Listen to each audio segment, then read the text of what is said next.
नमस्कार बंधुगण बंधु माने पवित्र रथयात्रा उपलक्षे आपण मान समस्त को मोर हार्दिक शुभेच्छा एवं शुभ कामना। आपण मान समस्त को मोर ई ज्योतिष कार्यक्रम को स्वागत। आजिर ई ज्योतिष कार्यक्रमटी कन्या राशि व्यक्तिविशेष मानक पई बहुत गुरुत्वपूर्ण अछि, बहुत ही खास अठी। कारण कन्या राशि व्यक्तिविशेष मानकर जीवन एही पवित्र रथयात्रा परठारु बदलिबाकु जाउअछि। आपण मानकर जीवन रे एक नूतन मोड़ आसीबाकु जाउअछि। आपणकर भाग्य रे एक नूतन परिवर्तन हेबा पई जाउछि। केवल भाग्य रे ही नुहे, आपणकर स्वास्थ्य, शिक्षा, प्रेम संपर्क, वैवाहिक जीवन, भाग्य, क्यारियर एवं व्यापार वाणिज्यर स्थिति उपरे अनेक परिवर्तन हेबा पई जाउअछि। तेबे आपणकर जीवन रे केउ सब परिवर्तन हेबा पई जाउअछि से विषय रे जानिबा पई आपण माने भिडियोटी को स्किप न करी थरे मात्र शेष पर्यंत निश्चिंत देखंतु एवं भिडियो को गोटे लाइक करी चैनल टी को सब्सक्राइब कर दियंतु। आपण माने जदि सच्चा हृदय रे ईश्वर को भक्ति करूथांती, विश्वास करूथांती, तेबे भक्ति एवं श्रद्धार सहित कमेंट बॉक्स रे जय जगन्नाथ अवश्य लिखि दियंतु। तेबे बंधु माने आसंतु आरंभ करिबा आजिर एही कार्यक्रमटी को, जहा कि जन्म राशि एवं चंद्र राशि उपरे संपूर्ण आधारित अटे। तो बंधु माने राशि चक्रर 12 गोटी राशि मध्यरु षष्ठ राशि होची कन्या राशि एवं कन्या राशिर राशिधिपति हेउचंती बुध। तेबे बंधु माने बुध आपणक कुंडलीर एकादश भाव रे विराजमान अछंती। आपणकर कुंडली रे राहु षष्ठ भाव रे विराजमान अछंती। शनि आपणकर सप्तम भाव रे विराजमान अछंती। शुक्र आपणकर नवम भाव रे विराजमान अछंती। गुरु एवं सूर्य आपणकर दशम भाव रे विराजमान अछंती एवं मंगल एवं केतु आपणकर द्वादश भाव रे विराजमान अछंती। तो बंधु माने सर्वप्रथमे आसंतु जानि नेबा आपणकर स्वास्थ्य किपरि रहिबो एही पवित्र रथ यात्रा परर समय।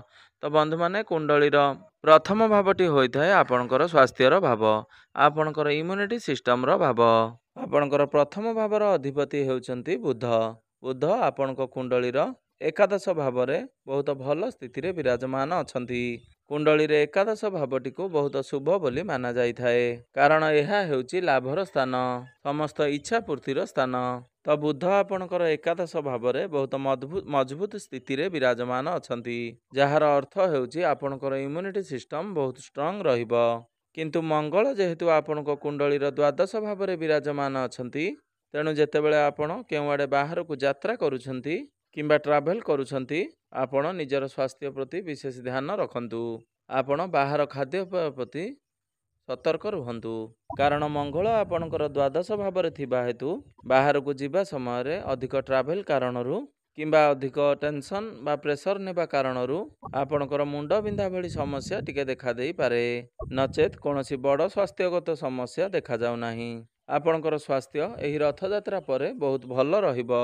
तो बंधु माने एबे आसंतु जानि नेबा आपणकर शिक्षा क्षेत्र किपरि रहिबो एही रथयात्रा परर समय।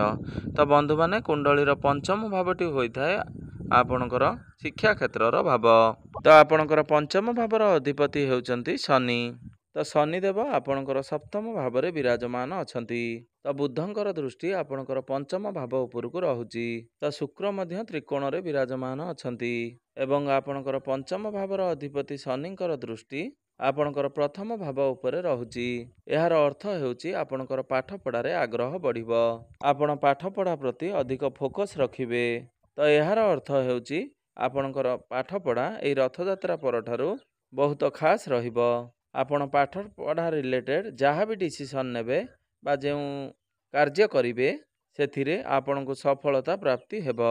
तो यही समय रे आपण जदि निश्चिंत भाव में कौनसी बड़ डिसीजन नेबा को चाहूचंती, किछि एडमिशन करबा को चाहूचंती किंबा फॉर्म फिलअप करबा को चाहूचंती, तो निश्चिंत भाव में आपण ताहा आखि बंद करि परिबे, कारण समय आपणक पई बहुत भल रहुची।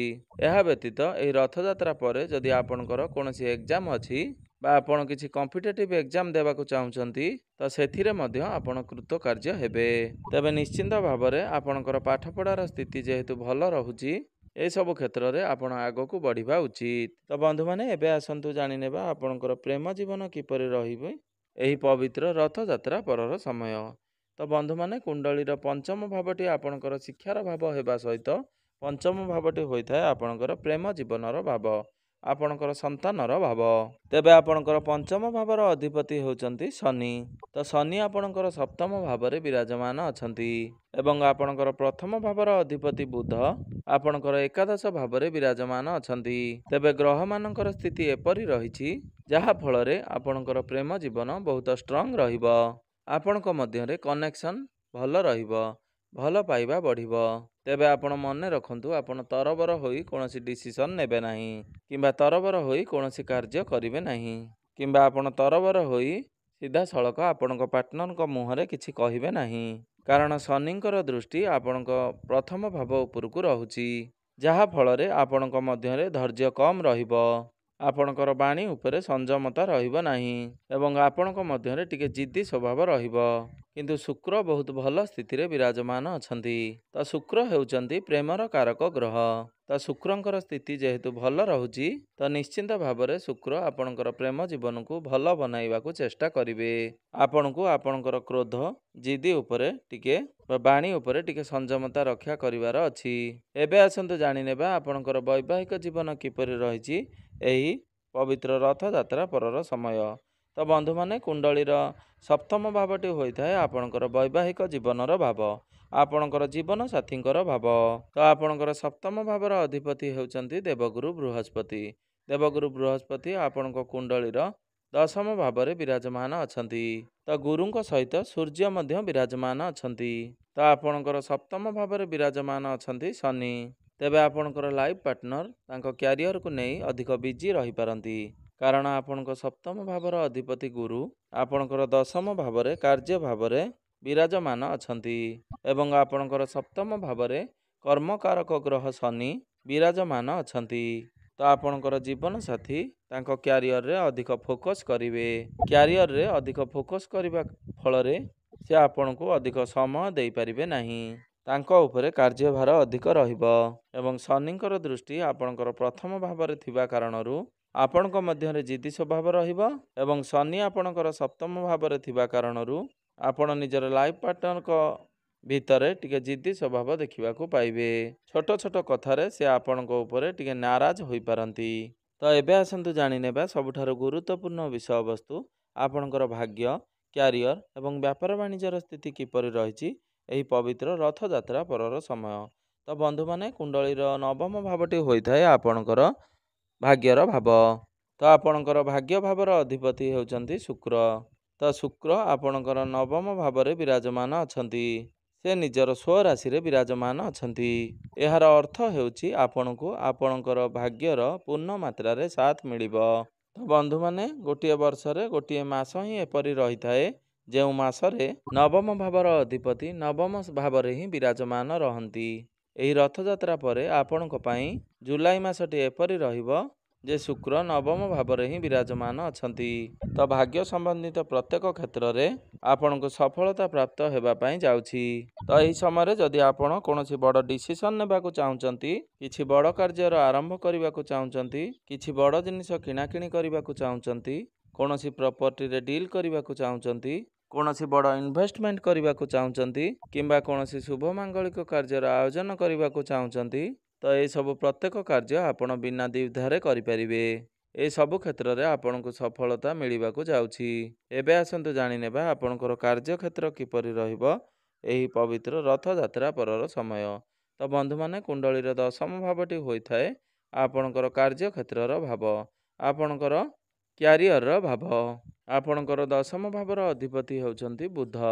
ତ ବୁଧ ଆପଣଙ୍କର ଏକାଦଶ ଭାବରେ ଲାଭ ଭାବରେ ବିରାଜମାନ ଅଛନ୍ତି ଏବଂ ଆପଣଙ୍କର ଦଶମ ଭାବରେ ଗୁରୁ ଏବଂ ସୂର୍ଯ୍ୟ ବିରାଜମାନ ଅଛନ୍ତି, ଯାହା ଫଳରେ ଆପଣଙ୍କର ଦଶମ ଭାବଟି ବହୁତ ଷ୍ଟ୍ରଙ୍ଗ ବନୁଛି।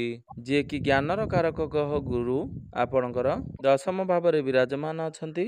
ତ ଆପଣଙ୍କ ମଧ୍ୟରେ ଜ୍ଞାନ ଭଲ ରହିବ, ମ୍ୟାନେଜମେଣ୍ଟ ସ୍କିଲ୍ ବହୁତ ଭଲ ରହିବ, ଆପଣଙ୍କ ମଧ୍ୟରେ ମ୍ୟାଚୁରିଟି ଲେଭେଲ ଅଧିକ ରହିବ। ତ ସୂର୍ଯ୍ୟ ହେଉଛନ୍ତି ଗ୍ରହମାନଙ୍କର ରାଜା ଏବଂ ସୂର୍ଯ୍ୟ ଯେହେତୁ ଆପଣଙ୍କର ଦଶମ ଭାବରେ ବିରାଜମାନ ଅଛନ୍ତି, ତ କାର୍ଯ୍ୟକ୍ଷେତ୍ରରେ ଆପଣ ବହୁତ ବଡ଼ ଆଚିଭମେଣ୍ଟ କରିପାରନ୍ତି। ତ କ୍ୟାରିୟରରେ ଆପଣଙ୍କୁ ଆଚିଭମେଣ୍ଟ ମିଳିବ। ନିଜର କ୍ୟାରିୟରରେ କିଛି ବେଟରମେଣ୍ଟ ଆଣିବେ। ସୂର୍ଯ୍ୟ ଏବଂ ବୃହସ୍ପତିଙ୍କର ଦୃଷ୍ଟି ଆପଣଙ୍କର କ୍ୟାରିୟରକୁ ବହୁତ ଭଲ ବନାଇବାକୁ ଯାଉଛି। ଗୁରୁ ଏବଂ ସୂର୍ଯ୍ୟ ଆପଣଙ୍କର 10ମ ଭାବରେ ଜୀବାତ୍ମାର ଯୋଗ ନିର୍ମାଣ କରୁଛନ୍ତି। ତ ଆପଣ ନିଜେ ହିଁ ନିଜର କ୍ୟାରିୟରକୁ ବହୁତ ଭଲ ବନାଇବାକୁ ଚେଷ୍ଟା କରିବେ। କାର୍ଯ୍ୟକ୍ଷେତ୍ରରେ ଆପଣ କାର୍ଯ୍ୟ ପାଇଁ ପ୍ରଶଂସିତ ହେବେ।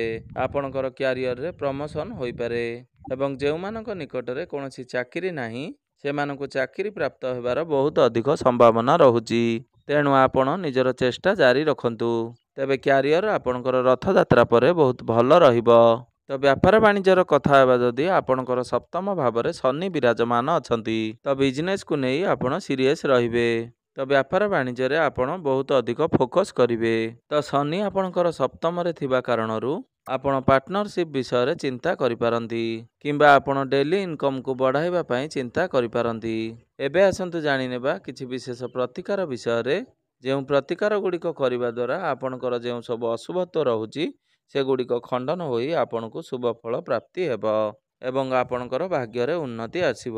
ତ ବନ୍ଧୁମାନେ ଆପଣ ପ୍ରତ୍ୟେକ ଦିନ ଗାୟତ୍ରୀ ମନ୍ତ୍ରର ଜପ 108 ଥର ଅବଶ୍ୟ କରନ୍ତୁ। ତ ପ୍ରତ୍ୟେକ ଦିନ ବୁଦ୍ଧଙ୍କର ବୀଜ ମନ୍ତ୍ରର ଜପ 108 ଥର ଅବଶ୍ୟ କରନ୍ତୁ ଏବଂ ପ୍ରତ୍ୟେକ ଦିନ ଶନିଙ୍କର ବୀଜ ମନ୍ତ୍ରର ଜପ 108 ଥର ଅବଶ୍ୟ କରନ୍ତୁ ଏବଂ ପ୍ରତ୍ୟେକ ଦିନ ଆପଣ ହନୁମାନ ଚାଳିଶାର ପାଠ ଅବଶ୍ୟ କରନ୍ତୁ। ତ ନିଶ୍ଚିନ୍ତ ଭାବରେ ଆପଣଙ୍କୁ ଅଧିକ ଶୁଭ ଫଳ ପ୍ରାପ୍ତି ହେବ। ତେବେ ବନ୍ଧୁମାନେ ଆପଣଙ୍କର ଜୀବନ ମଙ୍ଗଳମୟ ହେଉ, ଏହା ହିଁ ଈଶ୍ୱରଙ୍କ ନିକଟରେ ମୋର ଏତିକି କାମନା।